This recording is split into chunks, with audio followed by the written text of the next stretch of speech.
Welcome to Legacy Sips and Tips podcast with your geeky host, Lindsay Wheeler, where we talk about everything from death, preparing for your future through estate planning, life, the occasional breakup, entrepreneurship, general nerdery, and of course travel, snowboard, and always wine. Welcome to Legacy Sips and Tips with your host, Lindsay, and today we're going to talk about sports, all things that are fun and activity-wise. So you guys are probably coming off the holidays. It's probably after the new year. You have those ridiculous resolutions that you're going to be in it to win it. You're going to get in shape. You're going to get fit. You're going to go to the gym. You're going to be the best you're going to be. That's not cool. That's never going to happen. What does help happen is having activities. So for me, as you can see, I like lots of activities. So I like to snowboard, of course. I love playing soccer, although I don't play much anymore just because my knees are like, not for you anymore. I like Pilates and yoga. I like to, walk or hike. Sometimes I lift some weights or here and there, just like walking, hiking. Obviously, you guys know I went on a big trip. I went hiking. I did Nepal, did up to base camp, and I did just recently up to Machu Picchu. We did the Salcone Pass, which was super cool. So I like that to keep fit. Also, it's kind of motivation when you have trips planned for you to do activities. So like if you're going to go do a hike or something in a foreign country, then, you are going to want to be in shape for that or get acclimated to it or get fit for it. So that was always a nice motivation for me, as opposed to just being like going to the gym and working out. We used to always laugh at people in the gym and we'd say, what are you training for? Because most of us, when we're at the gym, we're training for a sport, we're training for an activity, we're training for a trip or whatever it is. So there's always something that we would be training for. We're just not at the gym just to be at the gym, which I know a lot of people enjoy that, which is great. That's wonderful. Wherever you're getting your activity from is great. My dad's an older gentleman. He can out-hike all of us. I'm just going to put that out there. The man is 76 years old or 77 years old now, and that man can out-hike all of us. He's insane. He's a spindly little Englishman, vegetarian, and every day he gets up and he goes on the hikes around the downs. That's where he lives. It's the Jurassic Coast, beautiful. He does 5-6 miles a day. When I was growing up, he would run 8 miles a day, usually. So that was his kind of thing that he did. That was his activity to stay fit, to stay active, to make sure that heart health is good to go, making sure that cardio is going and you're fit. Also, what's super cool about activities is you meet people. So maybe you're an introvert, maybe you have a hard time meeting people. Join a league, join a sport, do softball, do the booze league or whatever it is. We'd play the soccer league, as adults, which was super fun. So we'd run around, we'd get some, I called it forced exercise or forced running for the week. And then you hang out with everybody afterwards. You have teams, camaraderie with each other. Just nice, it's a nice thing to do, to meet new people as well. Maybe you're new in a new town. Go join a sports league. You will find really cool people. I like to ride bikes. I'd meet people there. When I did dirt bikes in that community, that's super cool people. You'd meet people, to go race. And sometimes I didn't have anybody and everybody would come help you, whatever it is. So most people who are doing activities and sports are good people. They're cool, fun people to hang out with. And you might find new friends, new relationships, whatever it is. It's always nice to do. So whatever you choose to your activity, just be active. Like I said, even if you just walk around the block. We all sit too much. I know I definitely sit too much. Set an alarm, get up, go walk for 5 minutes if you will. It just helps keep you going, keeping you fit, healthy, and active. That's an important thing because we have moved from being a group of people who were very active to now a group of people who are not active. We watch a lot of TV, we sit, we play video games, we all work at desks for the most part. A lot of us are not doing any kind of physical labor. And at that point, when we do have to try to go do something like move chicken feed, for me, which has become very heavy, which is not usually a thing for me, but now it is. As we get older, we age, it's always important to keep that activities up for yourself, especially as you age. So if you have older people in your life, making sure that they're still active, they're still fit, they're still enjoying people and being social, going on a walking club, doing Tai Chi in the park or whatever it is, old people yoga, keeping them active and supple so when the time happens when they fall or they trip, they're able to bounce back easier, no pun intended. They're able to learn how to fall better. There's classes now for older people teaching them how to fall, how to be active and still have that, bone density and strength and heart health and what have you. So apparently it also staves off like mental illnesses too, like Alzheimer's and dementia. They say that, being active and being, social helps alleviate or reduce some of those risks for those things. So very important to do. If you have questions on sports or activities that I like to do, let me know. I love talking about that. I love talking about soccer. I like talking about bike riding. I have a bike for every occasion. I have literally a BMX bike I used to race. I have a BMX all the way up to a full downhill bike. So I like all the bikes. I love the downhill. I love doing that. I'm not really a climber. I don't like to do cross country so much. I always joke that I say I get a bike and a hike because I don't like to pedal up hills. I'll just get off and walk it because I have no shame. But I will definitely catch you on the downhill. Like to do, used to ride dirt bikes, used to race dirt bikes, which was super fun. Met great people in that community. Hiking, you can always meet people on trips. This last trip I went on, there's a group of 13 of us on our group that we went on, and they are amazing people. It was so much fun meeting all these people from around the world and doing that activity. Snowboarding, skiing, sledding, cross country skiing, all that stuff. That's super fun in the wintertime, because sometimes the wintertime's hard for people. They're like, ooh, I don't want to go outside, I want to do these things. But when you have a sport or an activity that's outside, snowshoeing's a fun one too. Maybe you're not into the downhill sports.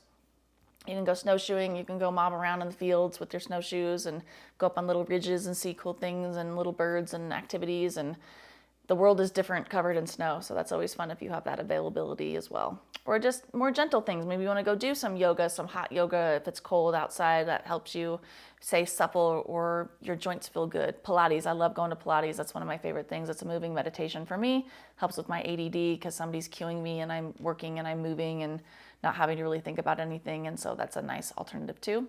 Also in the gym, people are lifting. There are always going to be people who are going to help you there in the gym. People are usually really good people in the gym. They're there to be fit, healthy, active, and want the best for other people as well. So let me know your fun activities. I know a lot of my friends also play softball, baseball, football, cross country. People like to run. No, I don't like to run, but other people do enjoy those things. My philosophy on running is there's only 2 reasons to run and 2 reasons only. Police dogs and floodwaters. There's really no other reason to run when you really think about it. So keep that in mind as well. So some of the crazy sports that I've done like the Tough Mudder. I've ran those. Those are kind of fun where they have like the ice plunge and you're going through barbed wire and all that kind of stuff. That's always fun one to do. I like doing that with my friends. We would train for that, which was really fun. Snowboarding, horseback riding, I just like to do those. Those are pretty extreme. Those are like one of the top, like you're gonna die sports, which is interesting for me. Downhill bikes, also pretty extreme. I like all those kind of things. I like to just do adrenaline type items, jump out of an airplane, bungee jump, go on swings, whatever it is.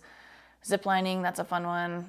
Yeah, so I like all those. With that comes bad things that happen to you. In fact, I almost died snowboarding. I overshot a jump, went to roll, didn't roll right, dislocated my elbow joint, which then shot out of my arm and took the artery with it when it went out. So I was bleeding to death on the mountain, which was a fun experience that I don't encourage anybody to experience. Yeah, luckily my friend taught me when you crash or you do, get hurt, that just to stay calm as you can, especially if you see other people who are hurt, stay calm for them as well. That definitely helps. You don't want your heart rate up. You want people to be calm, collective as best as they can when they're injured, because frankly, the worst part's already over. You're already injured now. So now we're on the back end of getting better at that point. So even as horrific as some of these accidents were, where again, my elbow joint is hanging out there and I'm literally gushing blood from the artery being severed. Yeah, make sure you have that estate plan in place so you can have people take care of things for you if you're in the ICU and you're not able to take care of things for yourself. I, in fact, embarrassingly did not have my estate plan in place at that time, even though I do them. Sometimes we just put ourselves on the back burner, and I did not have anything. And I was literally laying in the ICU going, this is embarrassing. Nobody can take care of anything. I'm an adult at this point. My parents aren't able to advocate for me. I wasn't dating anybody at that point, so nobody was close in that regard to me. So I didn't have anything in place for anybody to come take care of anything for me. So, whoops, that's a little embarrassing. So don't let that happen to you, especially if you're doing sports. If you're going on a trip, you're going on a big hike, you're going on an adventure, you're going diving. That's a new thing I like to do. I like to go diving now, so that's super fun. I have advanced open water, which is really fun. I've done K-diving. That's super trippy. If you are claustrophobic, do not do that because you will not be happy. That's a whole different world when you cave dive because there's no going up. You're in a cave. So extreme things like that. If you're going to go do those things, make sure you have your estate plan in place. Make sure you have those powers of attorney. So for like me, when I had that accident, if I had those powers of attorneys in place, my parents or whoever I put on there would be able to go take care of the bills, pay the mortgage, handle those kind of day-to-day things for me, my banking, my medical wishes. What did I want to have happen to me? Did I want to have horribly something happened to me and I didn't, I was in a coma or something, I got bonked in the head and I didn't know what was going on, I need somebody to advocate medically for me as well.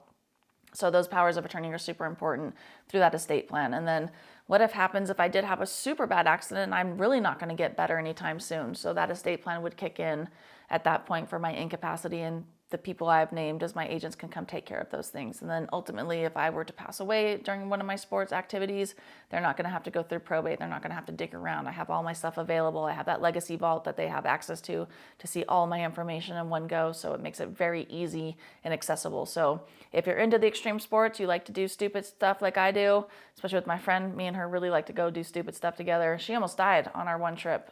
That's a interesting story. So we went on this hike. We went to Nepal, high elevation. Obviously, she was not used to living in the elevation anymore, and she got elevation sickness, severe elevation sickness. Like she almost legitimately almost died. So having her estate plan in place was very important. Her boyfriend could take care of things back in the States for her. Her daughter could take care of things for her, while she was out of the country and frankly being really sick. So very important to have that in place, especially if you're going to get ready for a big trip or a big sport or an event, if you will, making sure that's in place. Because again, we're fragile little meat puppets, things happen to us very easily. So having those things in place, because bad things happen, unfortunately, and we can prepare for that. So that is always a good thing to have done. This week's wine talk is, again, Napa. I don't know why I'm on a Napa kick lately, but we got this beautiful silver oak. It's a 2018 Cabernet Sauvignon. Of course, it's from Alexander Valley. Silver oak, if you guys all know, silver oak is solid. They're always good. You're not going to get anything bad from them, period. You just aren't. You're probably going to pay a little bit more for them. That's fine, but they are good. They are solid. They are wonderful. They're a nice winery. Yeah. So if they would like to sponsor me, that'd be great. Why do we do fun activities? I don't know. We should probably get a psychiatrist or psychologist on one day and we can talk about the weird things that people do, because there's a lot of them. But why do I do the sports that I do? Probably ADHD, frankly, is a lot of it. I like to always be doing something new. It keeps my brain engaged. It keeps my body engaged. We have those things. Like I said, I do slower activities like Pilates. That's more of a moving meditation for me. Yoga is very difficult for me. I am not very flexible. My body hurts with yoga. Some people really enjoy that. It's really meditative for them as well. I know there's different varieties of yoga, and the Bikram yoga is good for me because it warms my joints so it doesn't hurt as bad. But yoga is brutal. I have a hard time with that one. I like more moving things. As you know, I don't like to run, but I will run after a ball or I'll chase you down on a field because I'm super competitive. So you just got to find what's good for you, what you like. Other people just enjoy hiking. They like to be out in nature. They like to be away from people. They like the solitude of it. That's great too. People put their podcasts and they listen or whatever. They walk around the block. That's great. I am a little bit different. I like that challenge. I like that adrenaline. I like to get things done. I like to snowboard. I like to go down big runs, big off piste or whatever it is. I like to do all that kind of stuff, tree runs and stuff, fast tree runs. I like to do biking. I like to do that downhill. I like the challenge of that, the focus of it. And maybe that is an ADHD thing. Like I like to, with those things that you have no other option but to have to really focus on what you're doing. You can't kind of lollygag around because you'll probably get really hurt doing those things. So I think maybe that helps me. I have to focus on it, and it kind of helps my brain relax in that weird way. I don't really know. Other things are people enjoy like golf or baseball. That is literally like watching paint dry for me. It's awful. I hate it. Although people tell me my golf to booze ratio is off, and that's why I'm not enjoying it as much. But seriously, after three holes, I'm like, I'm over this. What are we doing now? It's too slow for me, which a lot of people really do enjoy. Older people enjoy that too. So it's whatever you want to do. Again, maybe I like it because it's social. Of course, I miss soccer, not playing it as much as I used to. I miss meeting those people, wonderful community in these sports activities. I don't know. I don't know why I do it. Why do you guys do it? Let me know why you guys enjoy it or what sport you grew up doing or you still enjoy. I know a lot of people, play sports as their kids and then they like to watch them as adults or whatever. Then maybe they're not playing so much in the adult leagues or whatever, but they're still watching their sports. They're still in it. They still have their teams that they enjoy. Obviously, there's a lot to it because it's a billion dollar industry as well. So it's entertainment. It's fun. People enjoy it. We like putting our kids into it. It's social. It helps them teach them skills, teamwork, responsibility, accountability. I know that if I sign up for a team and I don't feel like going on a Thursday night at 10 o'clock to go play a game, but I signed up for it. My team is counting on me. I'm going to go be responsible and show up for that team and myself as well. So Let me know what you guys enjoy doing in your spare time. And let me know your sports. Let me just know. Let me know you. I want to know you. I want to know all about you. Let me know it. Just kidding. So of course, when you think of death, think of me. Thank you for listening to this podcast. If you found value, please like, subscribe, and share. And be sure to follow me on all the socials at Sips and Tips with Lindsay. And of course, you can always go to my website, sipsandtipswithlindsay.com, to find more information about estate planning, business, snowboard, travel, and of course, wine.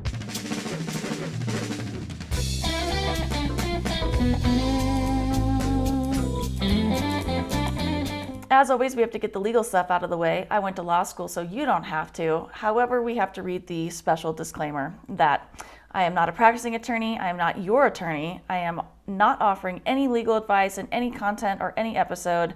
All content is for your information and educational purposes only. It is not a substitute for seeking your own legal advice from your own attorney or other professionals such as a CPA or financial advisor. I cannot give legal advice and do not offer any legal services or legal advice, but I do offer some fun and educational content for you to enjoy.